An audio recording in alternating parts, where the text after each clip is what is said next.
আমার যদি ধ্যান লক্ষ্য উদ্দেশ্য একটাই থাকে যে আমাকে রাজ্য নাগে, আমাকে ভাষা কৃষ্টি সংস্কৃতি নাগে, তাহলে অবশ্যই আমাকে এতদিন উদ্ধার হওয়া প্রয়োজন ছিল।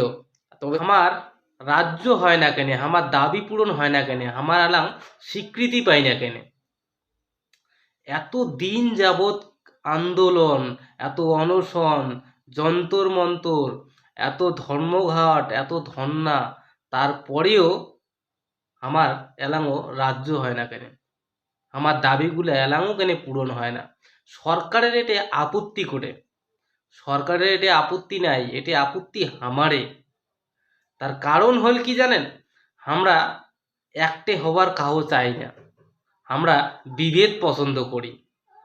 এই দেখো কেন, যতগুলা আমার রাজ্যবাদী মানে আমার জাতিমাটি দরদি আন্দোলন আছে, কাহো রাজ্য সরকারও সমর্থন করে, কাহো কেন্দ্র সরকারও সমর্থন করে, আর কাহো কাউকে সমর্থন করে না।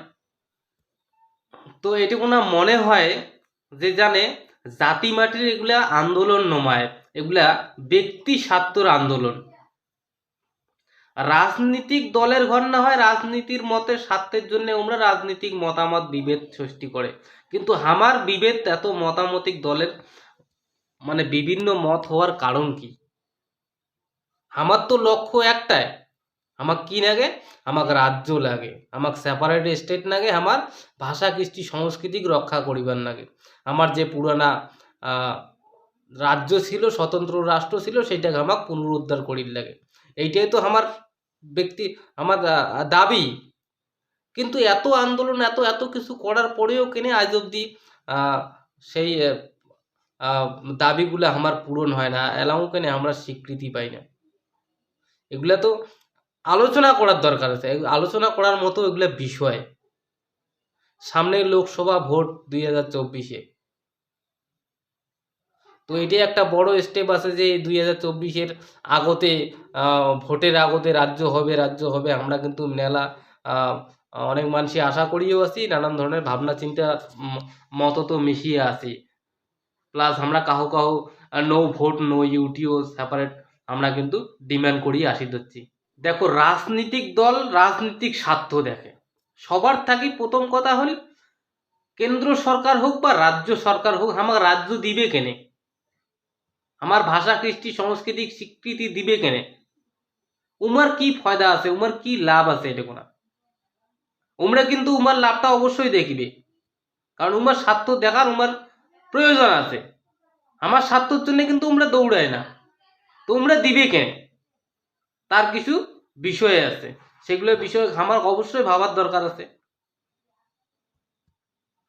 কারণ দীর্ঘ এতদিন যাবৎ আজকে যতগুলা জাতি মাটি দরদি আন্দোলন আমার উঠি আসিছে, আন্দোলন চলিতে আছে, তো নানান ধরনের নানান রূপ আজ অব্দি আমরা প্রকাশ পাচ্ছি অনেক কিছুই।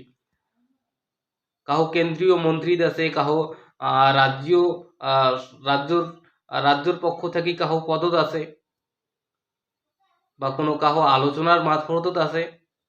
তো এত কিছু যে এত বড় একটা ডিমান্ড, এই এত বড় কুচবিহার রাজ্য যে এত দীর্ঘদিন থাকি যে একটা ডিমান্ড চলে আসি হচ্ছে, কংগ্রেস পিরিয়ড সরকার থাকি চালু করিয়া বিজেপি পিরিয়ড যে সরকার চলে এসে হচ্ছে, সবাই কিন্তু এই বিষয়ে কম বেশি সবাই অবগত।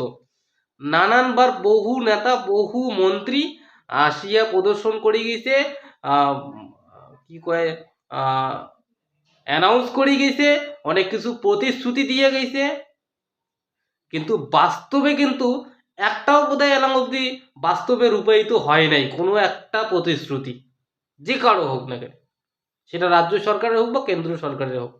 আমরা আমরা সবাই জানি যে একটা সংগঠন তৈরি করা মুখের কথা নয়, হাজার হাজার লোক লাখ লাখ লোক একত্রিত করা একটা ছোট মোটো ক্ষমতা নয়, সবার দ্বারা এটা সম্ভব নয়।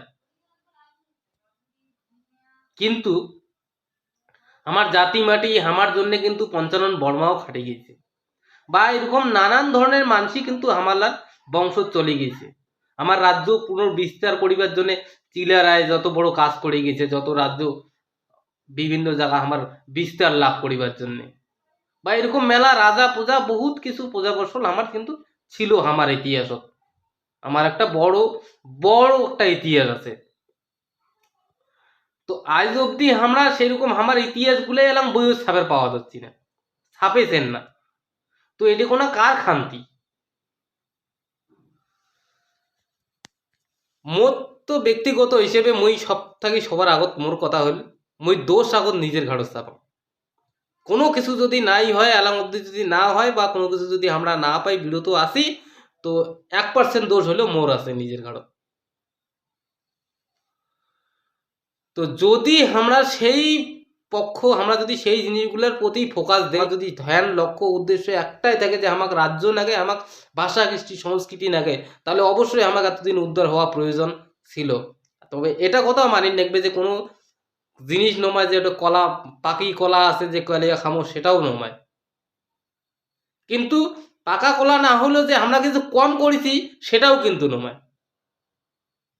যে আন্দোলন করি নাই, ইয়ে করি নাই, মানুষ দেখাই নাই, বা আমার কোনো কিছু অস্তিত্ব নাই, আমার কোনো সংবিধান নাই, আমার কোনো কোনো কিছুই নেই যে আমরা রাজ্য পাওয়ার মতন প্রাপ্ত মানসি আমরা, সেগুলোও কিন্তু নমায়। যথেষ্ট পরিমাণ পাওয়ার আছে, যথেষ্ট পরিমাণ আমার ইতিহাস আছে, যথেষ্ট পরিমাণ পরিকাঠামো আছে, যথেষ্ট পরিমাণ ভৌগোলিক ঐতিহাসিক সব কিছু দিক দিয়ে কিন্তু মোটামুটি মজবুত আছে। তারপরেও কিন্তু আমরা এলাম অবধি, কি কয় এটা, এলাম অবধি কিন্তু আমরা বঞ্চিত।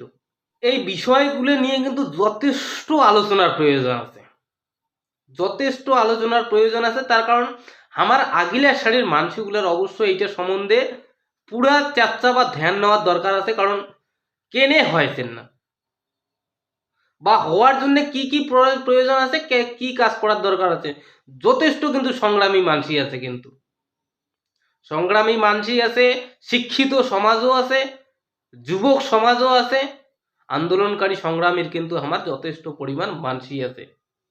এক একটা সংগঠনতে কিন্তু হাজার হাজার লাখো লাখো লোক আছে আমার, কাহো এই দলত কাহো ও দলত, দল মতে আছে ঠিকই, কিন্তু সবারই লক্ষ্য কিন্তু একটাই, কামতাপুরী ভাষা নাকবে, নাহলে রাজবংশী ভাষা নাকবে। কাউ রাজবংশী ভাষা চাইছেন, কাউ কামতাপুরী ভাষা চাইছেন, কাউ কামতাপুর রাজ্য চাইছেন, কাউ কুচবিহার রাজ্য চাইছেন, কাউ সেপারেট রাজ্য চাইছেন। বাস ইয়ের মধ্যতে কিন্তু কথা, তার উপরে কিন্তু নমায়। তো ডিমান্ড যখন এত মজবুত, দাবি যখন আমার এত পাকা, সংবিধান যদি আমার একদম তৈয়ার করা, গোয়া শ্রেণীর কুচবিহার রাজ্য ছিল কি আমার মার্জার এগ্রিমেন্ট আমার এত শক্তিশালী একটা চুক্তি, তারপরেও কিন্তু আমার এতদিন বঞ্চিত থাকা বা আজিও নিরাশার বুকত থাকা কিন্তু আমার একটা কিন্তু ভাবনার বিষয়। অবশ্যই আমার আগিলা সারির মানুষগুলোকে এই সম্বন্ধে ভাবা দরকার আছে। মই পরিষ্কার কং, যদি আমরা ব্যক্তি স্বার্থ না দেখি, আমার চাহিদা যদি একমাত্র রাজ্য যদি আমাকে রক্ষা করা হয়, পুনর্নির্মাণ করা হয়, বা আমার ভাষা কৃষ্টি রক্ষা করা হয়, তাহলে কিন্তু আমার অবশ্যই রাজ্য হওয়া এতদিন কিন্তু আমার কাম্য ছিল। আজকে গণতান্ত্রিক মতামতের দিক দিয়েও কিন্তু সবাই লক্ষ্য করে, রাজনৈতিক লোকের গত গণতান্ত্রিক মতামত ভোট আদালতে আমরা কিন্তু বেশি ফলো করে যে আমাকে কায় সাপোর্ট করেছেন। আর এগুলো সাপোর্ট বা পক্ষবাদী কিন্তু আমার বহুবার আমার সাপোর্ট দিয়ে গেছে। কিন্তু মোট কথা হল জাস্টিস, আমরা যে ভোট প্রদান করি আসি হচ্ছি, আমরা যে মতদান করি আসি হচ্ছি, তো আমার প্রতিশ্রুতির কি হয়েছে, আমরা কতটা স্যাটিসফাইড, আমার উপর যে প্রতিশ্রুতিগুলো ছাড়িয়ে এসে হওয়া যাচ্ছে। আজকে চিলেরায়ের মূর্তি, আজকে পঞ্চানন বর্মার মূর্তি, কুচবিহার হেরিটেজ টাউন, তারপরে পঞ্চানন বর্মার যে পুরান বাড়ি আছে সেটা হেরিটেজ একটা মিউজিয়াম প্লেস হওয়ার কথা।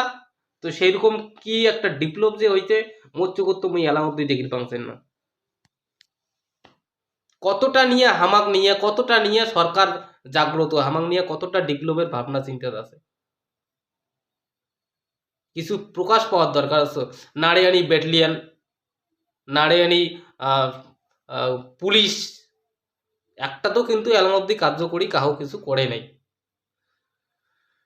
তো মুই এতটুকুই আশা রাখিম যে আমার মানসিকগুলা যাতে ব্যক্তিগত স্বার্থ সিদ্ধিত ব্যবহৃত না হয়, রাজনৈতিক দলের যে চাহিদা আছে সেই চাহিদা পরিপূর্ণ না হয়, মানে চাহিদা বেশি না যায়।